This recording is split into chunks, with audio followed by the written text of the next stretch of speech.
Hello dear students, आज के topic में स्पर्शी तथा अभिलंब टेंजेंट एंड नॉर्मल।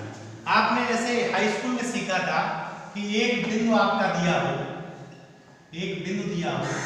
जैसे मान लो x1, y1 दे दिया हो और एक हमको कोई कोण दे दिया होता, कोण अल्फा दे दिया होता था, तो हम सबसे पहले m निकालते थे, m = tan अल्फा। तब स्पर्श रेखा का समीकरण लिखते थे, स्पर्श रेखा का समीकरण तब हम लिखते थे y - y1 = mx - x1। बस यही आपका फार्मूला इंटरमीडिएट में है। फर्क यह है कि ये जो m हमारा था प्रवणता, जिसको हम झुकाव अल्फा को झुकाव मानते थे, यही आपके इंटरमीडिएट में dy/dx है। इसको हम सही रूप में कहते हैं d/dx ऑफ y। कोई भी आपको कर्व दिया हुआ है, वक्र दिया हुआ है, उसका आप यदि x के टर्म में दिया हो तो x के सापेक्ष अवकलन कर ले तो जो मान प्राप्त होता है वो dy/dx होता है। अब यहाँ पर हम इंटरमीडिएट स्तर में सीखेंगे कि जो भी वक्र दिया हो यदि हम उसका dy/dx निकाल लें तो यह हो जाएगी स्पर्श रेखा की प्रवणता। स्पर्श रेखा की प्रवणता बस हमारा कुछ बिंदु दिया होगा, उस बिंदु पर जैसे मान लो x1, y1 दिया, उस पर निकाल लीजिएगा। अगर हम स्पर्श रेखा का समीकरण लिखें, स्पर्श रेखा का समीकरण, तब आपको क्या करना, y - y1 = dy/dx। जो आपने x1, y1 पे निकाला उसको लिखना है इंटू x - x1। इसी में यदि हमसे पूछा जाए अभिलंब का समीकरण या अभिलंब की प्रवणता, तो अभिलंब की प्रवणता होती है, अभिलंब की प्रवणता -1 स्पर्श रेखा की प्रवणता, स्पर्श रेखा की प्रवणता। ये हमको ध्यान रखना है। तो इसका मतलब -1 dy/dx, यह हुई अभिलंब की प्रवणता। और अभिलंब का समीकरण आप इस तरह लिखोगे, अभिलंब का समीकरण, वो आपको लिखना, फार्मूला यही हमको ध्यान रखना है। फर्क है y - y1, यहाँ पर आप लिखोगे अभिलंब की प्रवणता, अभिलंब की प्रवणता, ये जो आपने फाइंड आउट की है, इंटू x - x1। तो कुछ नया नहीं है, हाई स्कूल का फॉर्मेट है, थोड़ा सा इंप्रूव किया गया है, इसको समझिएगा। अब हम कुछ क्वेश्चन करते हैं, उनके अकॉर्डिंग हम इस टॉपिक को समझेंगे। तो बेटा पहला क्वेश्चन आप बोलिएगा, पहला क्वेश्चन बोलिए। 4x² देखिए बेटा, एक क्वेश्चन दिया हुआ है, पहला क्वेश्चन 4x² + 9y² = 36, और हमारे सवाल में बिंदु दे दिया है 3√2/2, √2, यह बिंदु दिया है। तो अब हमसे बेटा यहाँ चार बातें पूछी जा सकती हैं। आपसे स्पर्श रेखा की प्रवणता पूछ सकते हैं, स्पर्श रेखा का समीकरण पूछ सकते हैं, अभिलंब की प्रवणता पूछ सकते हैं और अभिलंब का समीकरण पूछ सकते हैं। तो सबसे पहले आप इस इक्वेशन का, जो ये हमारा समीकरण दिया हुआ है, यह एक कर्व है, आप करेंगे differential with respect to x। तो यह हो गया 8x + 18y, और y का हो जाएगा d/dx ऑफ y = 0। तो यहाँ से dy/dx या d/dx ऑफ y माइनस का 8x/18y, तो dy/dx यह आपका हो गया माइनस का 4x/9y। अब हमने आपसे कहा जो बिंदु दिया हो उस पर प्रवणता निकालते हैं, तो dy/dx आपका कोऑर्डिनेट दिया हो 3√2/2, √2। आप इसको यहाँ अप्लाई करिए, माइनस का 4x के स्थान पे 3√2/2/9, y के स्थान पे √2, यह इससे कट गया, 2 दूनी 4, 3 3 जा 9, तो आपका माइनस का 2/3, यह स्पर्श रेखा की प्रवणता है। मैंने आपको बताया था dy/dx जो फाइंड आउट करते हैं वो स्पर्श रेखा की प्रवणता होती है। अब क्वेश्चन मैंने कहा चार बातें आपसे पूछी जा सकती हैं, तो अगर आपसे स्पर्श रेखा या स्पर्शी की प्रवणता पूछी हो तो आप इसको लिखेंगे माइनस का 2/3, ठीक है। अब अगर आपसे पूछ दिया जाए स्पर्शी का समीकरण, स्पर्शी का समीकरण, तो वही आई y माइनस y1 का स्थान पे आप लिखेंगे √2 माइनस 2y3, ये आपकी प्रवणता है x माइनस x1 3√2/2। आप इसका मल्टीप्लाई कर दीजिएगा, यह आपका आगे आप सॉल्व कर सकते हैं, यह स्पर्शी की प्रवणता हो गई। इसी क्वेश्चन में मान लो आपसे अविलंब की प्रवणता पूछी हो, अविलंब की प्रवणता, तो अभी मैंने आपको बताया अविलंब की प्रवणता होती -1/dy/dx। तो आप लिखोगे -1/ माइनस का 2/3, तो फाइनली ये हो गया 3/2 प्लस का। अब अगर आपसे पूछ दिया जाए अविलंब का समीकरण, अविलंब का समीकरण, तो नया कुछ नहीं याद रखना है, वही सूत्र याद रखना y minus y1 is equal, मैंने आपको बताया था केवल जो प्रवणता वाला स्थान है, अभी सूत्र जब लिखा था उस जगह आप अविलंब की प्रवणता रख दीजिएगा और बाकी सब कुछ एज इट रखिएगा, कोई फर्क नहीं पड़ेगा, मल्टीप्लाई कर लीजिएगा आंसर। तो इस तरह हमने स्पर्शी की प्रवणता, स्पर्शी का समीकरण, स्पर्शी या स्पर्श रेखा एक ही बात है, और अविलंब की प्रवणता तथा अविलंब का समीकरण सीख लिया। नेक्स्ट क्वेश्चन को हम देखेंगे, अगला क्वेश्चन तो नहीं होगा √x + √y/a। और इससे बड़ा वाला क्वेश्चन अगला वो वाला बता, बड़ा क्वेश्चन ये तो सीख गया। तो अगला क्वेश्चन x/a।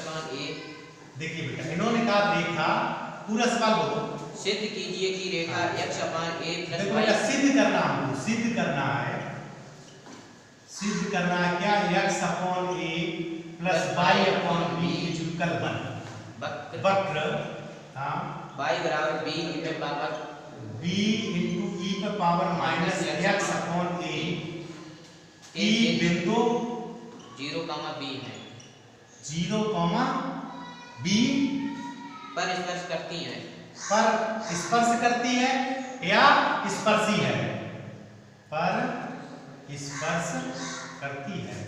तो देखिए बेटा, इन्होंने क्वेश्चन इस तरह पूछा है कि ये जो हमारा कर्व दिया हुआ, जो वक्र दिया हुआ है, उसकी इस बिंदु पर स्पर्शी, देखो बेटा ये तुम्हारा कर्व दिया हुआ है, इस कर्व की, इस वक्र की इस बिंदु पर स्पर्श रेखा यह लानी है हमको, यानी ये आंसर इसी में रखा है। तो हम वक्र को लेके चलेंगे, तो आप देखिए लिखेंगे y is equal b into e पे power minus x/a, differential with respect to x, dy/dx is equal b constant है, e पे पावर x/a और इनटू में -1/a और आ जाएगा। तो फाइनली आपका हो गया माइनस का b/a e पे पावर माइनस x/a, ये हमारा है dy/dx। चूंकि जो भी हमको प्रवणता चाहिए होती है उस बिंदु पे चाहिए होती, बिंदु हमारा है 0, b, तो dy/dx कोऑर्डिनेट है 0, b, तो -b/a,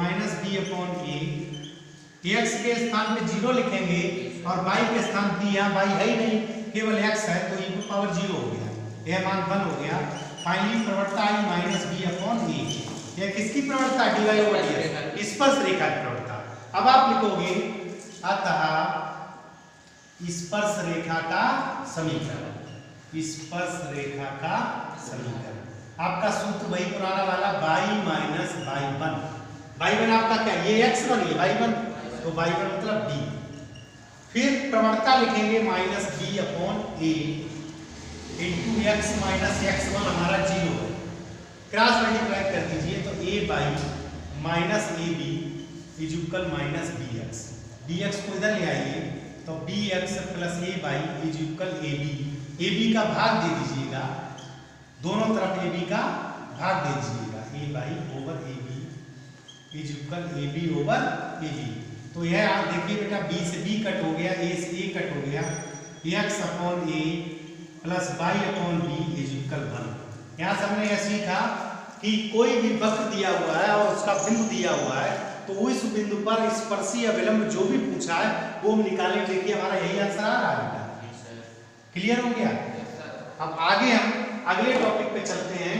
इसी में अब हमको ये दो वक्र दिए हो, दो कर्व दिए हो और उनके बीच का कोण पूछा हो, इसी तरह है ना। तो देखिए बेटा, आप अगले टॉपिक पे चलेंगे। क्वेश्चन क्या दिया हुआ है, बोलो। X square minus y square x square minus y square बराबर 16। हाँ एक्स वाई बराबर 15। X y equal 15। ये मध्य प्रतिच्छेद कोण ज्ञात कीजिए। ये क्वेश्चन नंबर 2 है और इनके बीच का कोण पूछा। तो देखिए बेटा, जैसे एक वक्र हमारा y बराबर, जैसे y1 बराबर मान लो fx1 है और y2 बराबर fx2 है, मान लो ये दो वक्र है, तो आप दोनों की प्रवणता निकाल लेंगे। तो पहले प्रवणता मान लो इसकी प्रवणता m1 हो गई, इसकी m2 हो गई, तो इनके मध्य का कोण tan theta is equal m1 minus m2। अब यहाँ पे डिफरेंस का चिन्ह होता है, एक्चुअली बड़े में से छोटा घटाते हैं, 1 प्लस m1 m2, ये हमारा फार्मूला है। तो इसके अकॉर्डिंग हम सॉल्व करेंगे। तो देखो बेटा, दोनों को सॉल्व कर लीजिएगा। Differential with respect to x, इसका भी आप करेंगे differential with respect to x। यहाँ देखिए 2x minus 2y dy over dx is equal 0। तो यहाँ देखिए बेटा dy over dx is equal minus का 2x ओवर माइनस का 2y, ये तो आया। तो ये आपका m1 हो गया प्रवणता, 2 से 2 कट जाएगा, x ओवर y। इसको देखिए बेटा, फर्स्ट SI सेकंड का differential, then second SI first का डिफरेंशियल इज इक्वल 0। तो dy over dx is equal minus y upon x, यानी m2 हो गया आपका माइनस का y अपॉन x। अब यार थोड़ा ध्यान दीजिएगा, आपने हाई स्कूल में सीखा था, यदि दो, या तो हाई स्कूल से आ जाइए या आप इस फार्मूला से आ जाइए, जैसे आपको सही लगे। अगर कभी भी दो प्रवणताओं का गुणनफल if m1 into m2 is equal -1 आए, तो वो दोनों प्रवणताएं कैसी होती, दोनों रेखाएं जो स्पर्शी हो कैसी होंगी, लंबवत। तो इसका मतलब ये देखिए बेटा, x upon y minus y का हम उनका मल्टीप्लाई करें तो -1 आएगा। तो आप लिखोगे चूंकि m1 into m2 is equal -1, अर्थात थीटा इज इक्वल 90 डिग्री। या तो आप डायरेक्ट फॉर्मेट लगा दीजिए या आप इससे हल कर लीजिएगा, तो भी आपका 90 डिग्री आएगा। अब कैसे आएगा देख लो, हम इससे सूत्र से भी देख लें बेटा। tan थीटा इज इक्वल, यहाँ पे लिखेंगे x upon y plus y upon x, चूंकि यहाँ माइनस होता है और माइनस ऑलरेडी है, ओवर 1 प्लस x बटे y इंटू माइनस y बटे x। देखिए x कट गया, ये कट गया, तो ऊपर जो भी है उसको ऐसे ही लिखा रहने दो। अभी नीचे आपका हो गया देखिए 1 माइनस 1, तो नीचे 0 हो गया, तो ऊपर देखो x बटे y, y बटे x 0, और 0 का किसी भाग देते हैं वो इनडिफाइंड वैल्यू आती है। तो यानी कि थीटा बराबर 90 अंश आ गया। तो चाहे तो आप इस तरह कर लीजिएगा या इस तरह कर लीजिएगा यहाँ से। तो मैंने इस वीडियो में स्पर्शी अभिलंब और उनके मध्य का कोण सीखा। धन्यवाद।